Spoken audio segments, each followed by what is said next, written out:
தினத்தந்தி செய்திகள். சென்னை ஜூலை 29. திமுகவும் ஜனதாவும் கபட நாடகம் ஆடுகின்றன. விஜய் விமர்சனம். இங்கே பாருங்க, இந்த போட பார்த்தீங்களா? ஓகேங்களா? அப்படியே செய்திக்குள்ளே போயிடலாம்.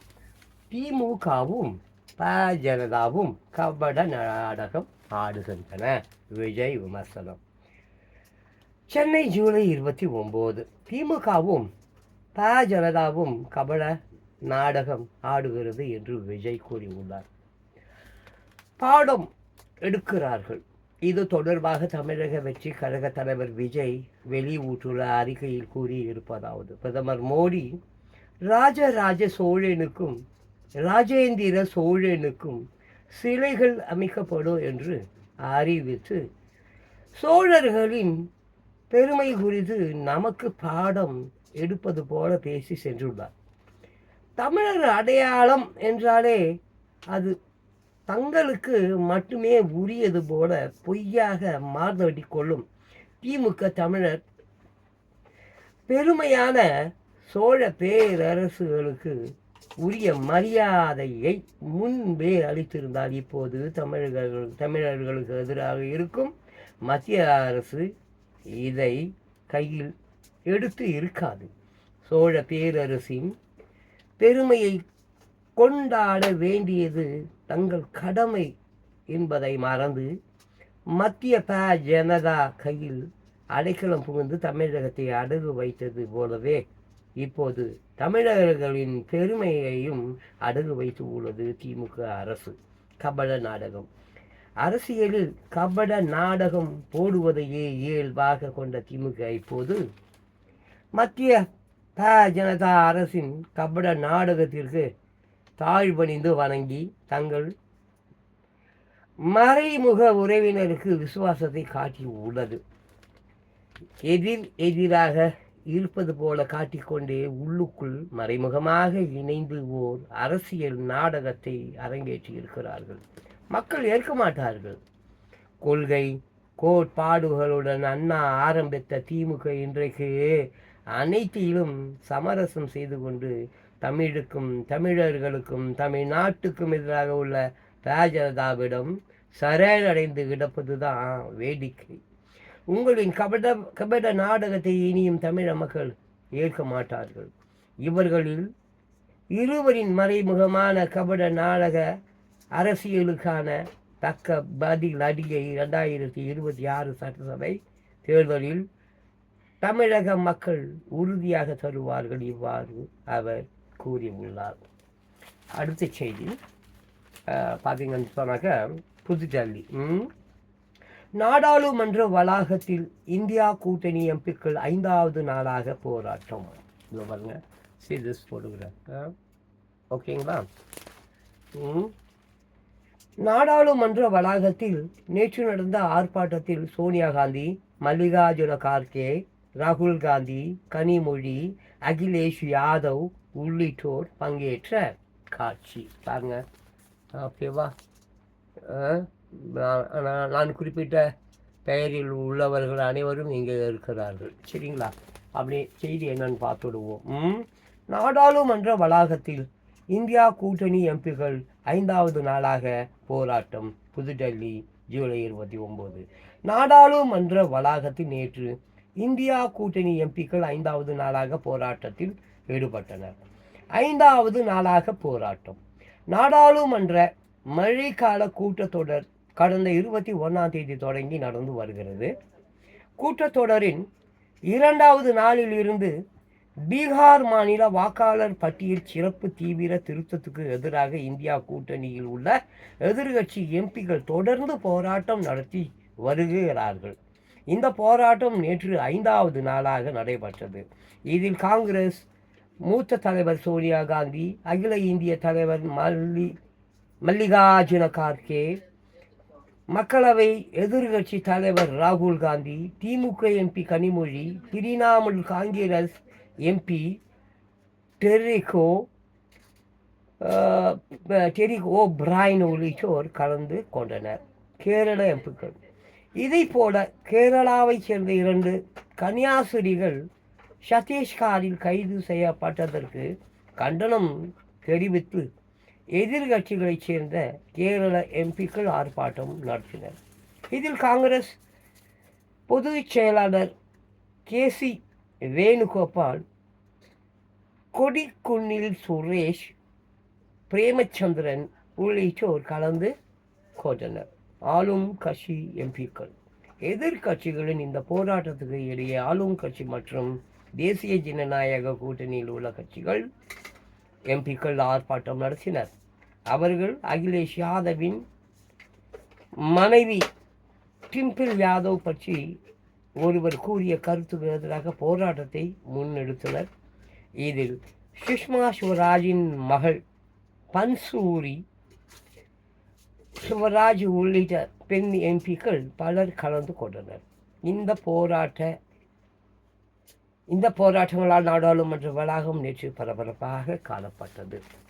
அப்படியே மறுபடியும் மீண்டும் மற்றும் ஒரு செய்தி. சென்னைங்கிறது இல்லை, சென்னை எழுச்சி பயணத்துக்கு ஆதரவு தெரிவித்ததற்கு நன்றி. எழுச்சி பயணத்துக்கு ஆதரவு தெரிவித்ததற்கு நன்றி. தமிழக மக்களுக்கு நிம்மதியான நல்லாட்சி வழங்கும் வரை ஓயப்போவது இல்லை. தமிழக மக்களுக்கு நிம்மதியான நல்லாட்சி வழங்கும் வரை ஓயப்போவதில்லை. எடப்பாடி பழனிசாமி அறிக்கை. சென்னை ஜூலை 29. தமிழக மக்களுக்கு நிம்மதியான நல்லாட்சி வழங்கும் வரை நான் ஓயப்போவது இல்லை என்று எடப்பாடி பழனிசாமி தெரிவித்துள்ளார். அதிமுக பொதுச் செயலாளர் எடப்பாடி பழனிசாமி வெளியிட்ட அறிக்கையில் கூறப்பட்டு உள்ளதாவது: மக்களை காப்போம், தமிழகத்தை மீட்போம் என்ற உயரிய லட்சியத்துடன் எனது எழுச்சி பயணம் மக்களின் பேராதரவோடு வெற்றிகரமாக சென்று கொண்டிருக்கிறது. இதற்கு வானளாவிய வெற்றியை தந்து பெரும் ஆதரவை தொடர்ந்து வழங்கி வரும் தமிழக மக்களுக்கு எனது மனமார்ந்த நன்றிகள்.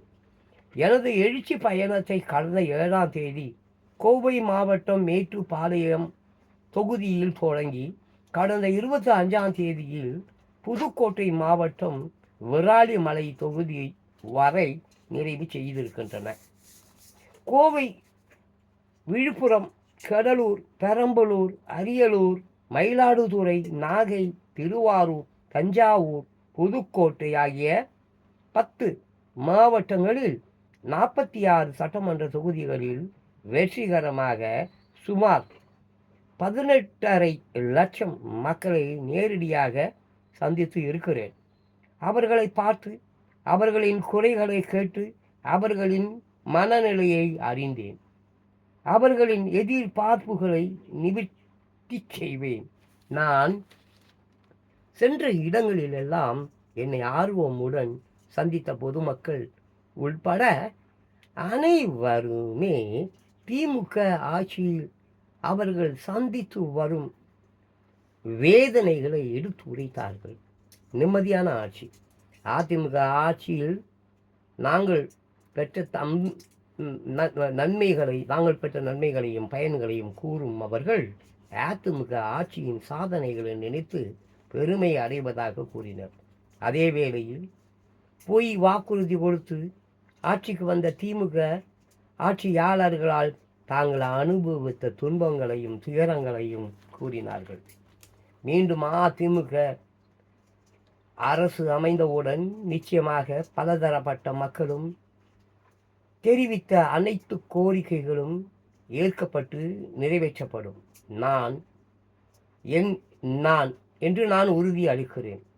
அதை நிச்சயமாக ஆட்சிக்கு வந்ததும் செய்து காட்டுவோம். ஆட்சி அதிகாரம் பெரிதல்ல, மக்களுக்கான பணி செய்யும் மக்களாட்சி வழங்குவதுதான் அதிமுக அரசின் நோக்கம். தங்களின் வாழ்வு வளம் பெற வேண்டும் என்று விருப்பத்தை மக்களின் கண்களில் கண்டேன்.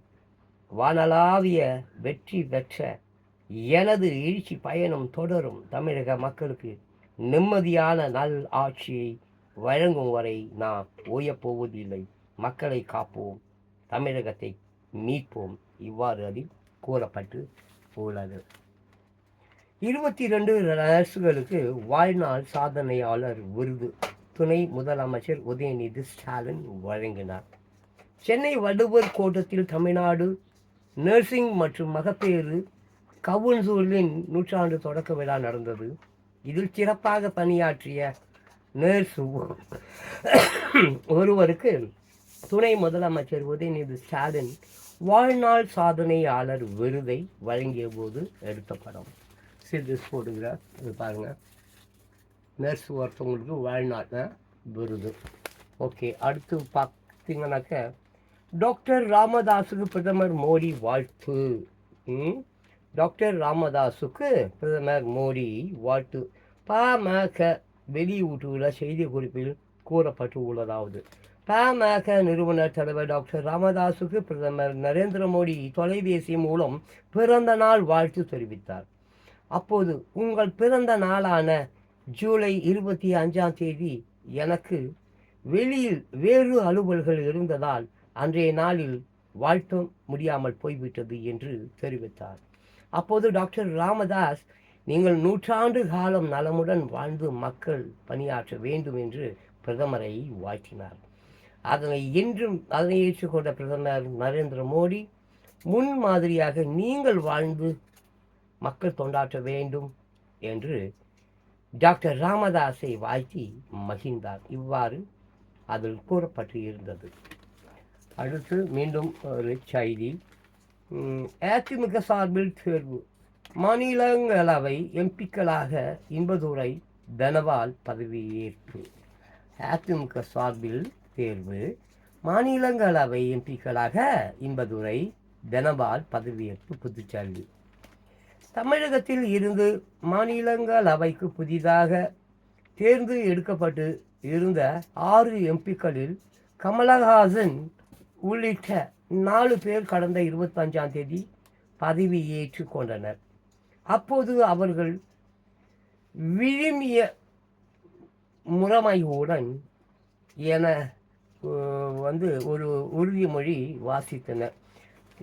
அது என்ன புரியலங்க அது. இந்த நிலையில் அதிமுகவை சேர்ந்த இன்பதுரை தனபால் ஆகியோர் எம்பிக்களாக நேற்று பதவியேற்றனர்.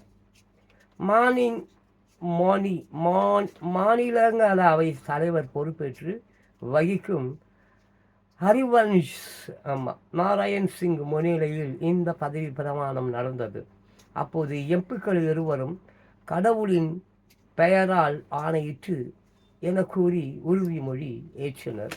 பின்னர் இன்பதுரை நிருபர்களிடம் பேசும்போது, தமிழகத்தின் உரிமைகளுக்காக நாடாளுமன்றத்தில் எனது குரல் ஒலிக்கும் என்றார். மேலும், நீதித்துறையை இழிவாக பேசுவது திமுகவுக்கு வாடிக்கை என்றும் கூறினார். அதாவது இந்த உறுதிமொழி ஏற்கும் பொழுது சிலர் இந்த பஞ்ச் டயலாக் மாதிரி அதாவது சொல்வாங்கல்ல, அது போல இருக்குது.